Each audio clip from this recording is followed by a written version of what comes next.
Oh, how nice to be here. How lovely to see you. Well, you know it's extraordinary because I am also 48-year-old. Are you? I'm also glamorous, fabulous, sexy, and... I've been known to take his clothes off in public. Indeed, I have slightly bigger breasts than Sharon. You were pretty glamorous as Oh, thank you. So my nipples are travelling an inch south every year. Down here now, they used to be up there. Anyway. Can someday we have a look? Maybe not today, but later on, maybe. Yeah. All right. Now, listen, let me talk to you about this talk show host. You've got a cheek, haven't you? Did you do any research on it, did you? I did a lot of research, yes, by watching tape after tape after tape of you, naturally. And your body language, which is very important. It is, isn't it? It's somewhere between a long-haired, uncouth London talk show host and a 300-year-old Barnsley chat show host. There is the space in which to create another character, which is what I did. Which is what you did. Took bits of both. Did you enjoy the part? I loved it, actually. Most of the parts I play, with a few lucky exceptions, are... Well, let's imagine you get a script from your agent and it says, look at the part of Snoggins the butler. And you look at the script and Snoggins has some very amusing lines. Can I press madam to a cream slice or something? And, yes, your grace, and no, your grace. But he's the same all the way through. There's no change. He just is Snuggins the butler, or Snoggins even. Whatever his name. Maybe sometimes Sniggins, but it's very little leeway. The great thing about this character I play is that he's utterly different at the end of the film from the character who was at the beginning. And that's always enjoyable. Now, to try and make sense of the convoluted plot for me, just briefly, a brief synopsis so I can show this clip. Well, it's set in a future Britain. It's from a comic strip. It's from a famous, I think that rather you said, graphic novel. Graphic novel by the great Alan Moore, a British graphic novel. And it's set in the future, post-viral apocalypse of some kind, in which an authoritarian, tyrannical government comes to power and very little freedom. And I play this, as you say, talk show host, who kind of toes the party line, or appears to. Government-sponsored. Yeah, government-sponsored. That's really the point. That's right. And you meet up with Natalie Portman, who has met up with the hero-stroke villain of the piece. Hero the masked of the hero. piece, yeah. Goes on the Guy Fawkes mask on all the time. That's the chap, yeah. Spouting Shakespeare. Yeah. See if your audience can guess who plays the masked hero just by looking. Shall we do that? Yeah. Just by looking. Well, we haven't got him on this. Oh, well, in that case, forget everything I just said. Ignore that. This is a scene between you and Natalie Portman.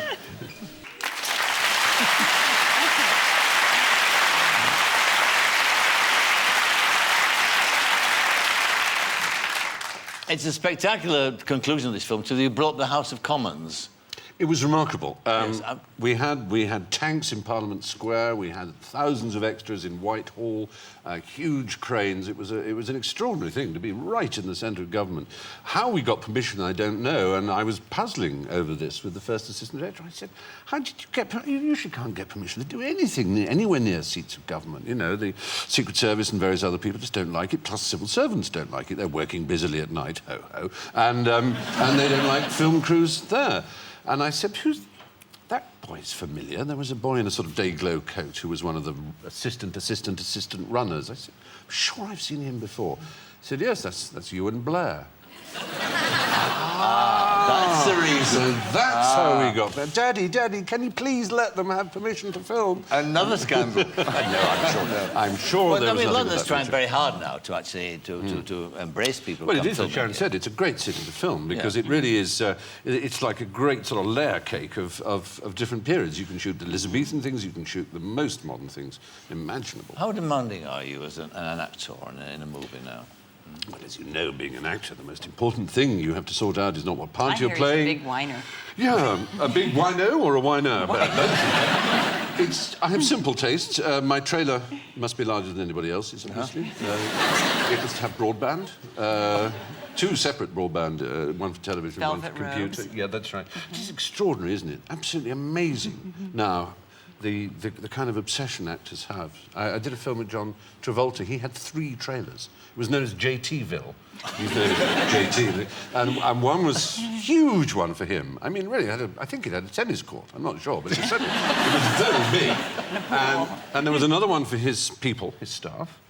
and it had all lined up, little sort of golf buggies and motorcycles, according to which way John wanted to go to the set that day. Although, I mean, it was near the set anyway, but it was, you know, like 400 yards maybe to the actual. Yes. And there was another one which was a sushi kitchen. His own sushi kitchen. It's pretty good. Have you ever had that? Do you? No. Once you get a big pull-out one, though, do you? I really barely get I get like a pup tent. Yeah, I don't believe that at all. I bet you demand all sorts of things. Oh, well, I like a sedan chair to the set. Sedan chair? I do, with naked men. But you know, me, it's just a nude thing. If I get naked things, I don't really need big trailers. Everything with me is naked and sex. There's a very sad story about Alec Guinness, who did a film with, well, he did many, of course. A film he did with Peter Sellers. And I realised that Peter had finally got over the edge when he found Peter Sellers measuring Alec's trailer. To see, just in case his was bigger, in which case he would have had a... Well, you know boys in the measuring. Well...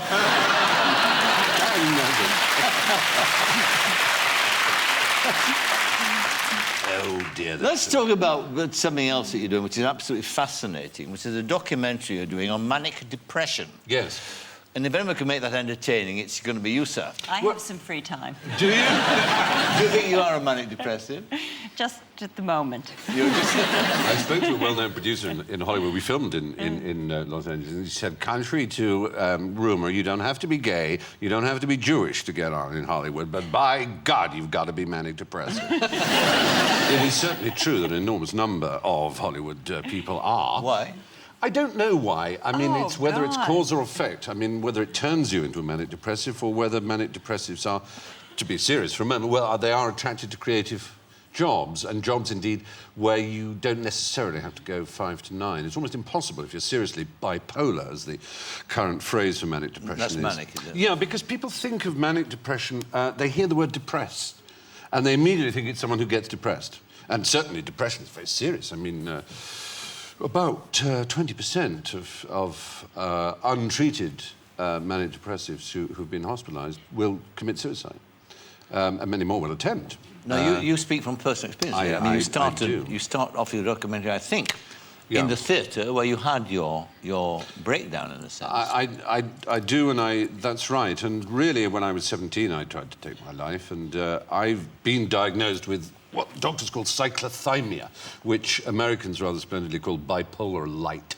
which is not the worst kind of bipolarity by any means. I mean, I really can't complain. I'm not on medication as some are. I went to see the great Carrie Fisher, who did an interview with her, which was extraordinary because I've known her for many years, and she's mostly the most bouncy, extraordinary manic person. It just so happened that she was in a very down phase. The point about calling it bipolar is there's the manic polar, when your mood is very elevated, you're immensely energetic, you can go for days without sleep, you really feel you're king of the world. You often feel very good, you feel magnificent.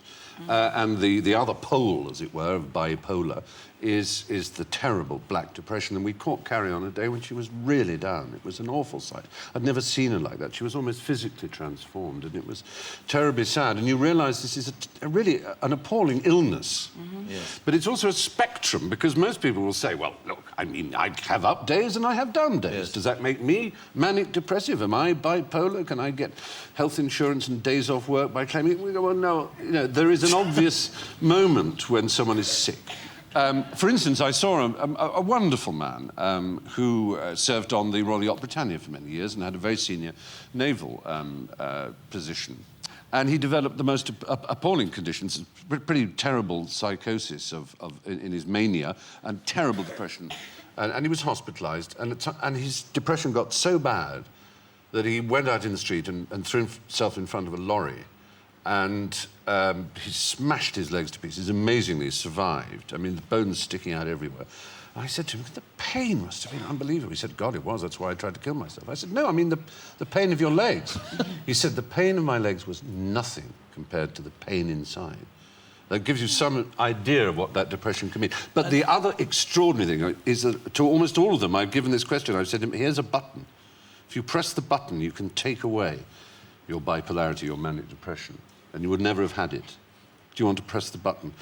and only 2 of, I think, about 30 people I spoke to said they would want to press the button. Why would they not want to get rid of it? Because there's something about the elevation of mania, which is like your body giving you its own drugs, which is so exciting. You feel such a king of the world or queen of the world. You're so excited by it, and you feel creative, that somehow it's a part of you. And some are prepared to put up with the depression. I think you also discovered, too, did you not, that an awful lot of military men, of leaders, actually suffer from manic depression. I mean, Churchill famously, of course, the black dog that he absolutely, talked about. and there's been the recent story of the statue with him in a straitjacket, which has upset some people for, I suppose, obvious reasons. Yes, he had. Do you know how he would often sort out his black dog? His black dog is what he called his depression. It was like a black dog. He would go and talk to pigs. He would go to Judge Chartwell and just sit for a while in the company of a pig. And someone said to him, why pigs? He said, well, cats look down on you. Dogs look up at you. But a pig regards you as an equal. It's really pleasing. Very pleasing. Anyway, military men too, yes, Alexander the Great and people like that. Alexander the Great, certainly Churchill, General Patton, Ord Wingate, the great, Chindit leader, used to address his men in the nude sometimes. Has it been a journey with Here you? we go again. Nude, brackets, copyright, Sharon Stone. Everybody has something. Indeed, that's true. Has it been, in doing this documentary, has it been a kind of a therapeutic journey for yourself? To some extent, I'm rather glad to have been able to talk a little about my own, as they say, my own struggles with mental health, which always sounds terrible, but also to address essentially what is a very serious matter of stigma. It's much easier for me, rather as it was 20 years ago, to talk quite happily about being gay. For me, in a profession where being gay is pretty easy, let's be honest. Yes. Not everyone feels confident about coming out. In the same way, it's much easier for me to talk about the fact that I have days where I'm really peculiarly manic and odd and go on spending sprees and I'm sort of weird and uncontrollable. And when I remember when I first started in television, way back in Granada land, and the director who used to direct Coronation Street, he took Hugh Laurie aside and said, "Is Stephen on drugs?" And Hugh said, "No, that's just how he is, I'm afraid." It's sort of 6 in the morning, I'm like this.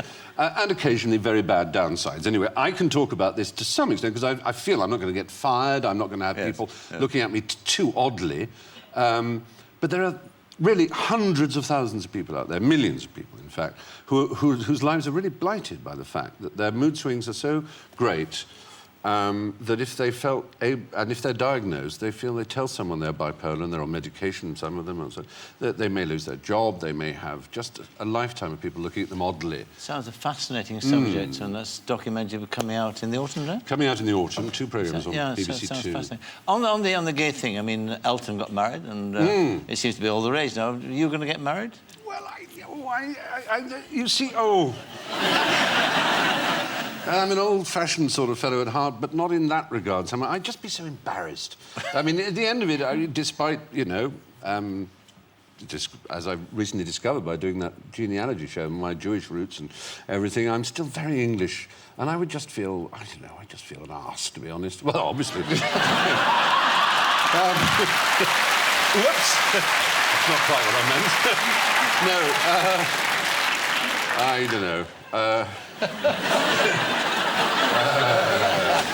I understand. I'm straight, and I felt like an ass when I got married.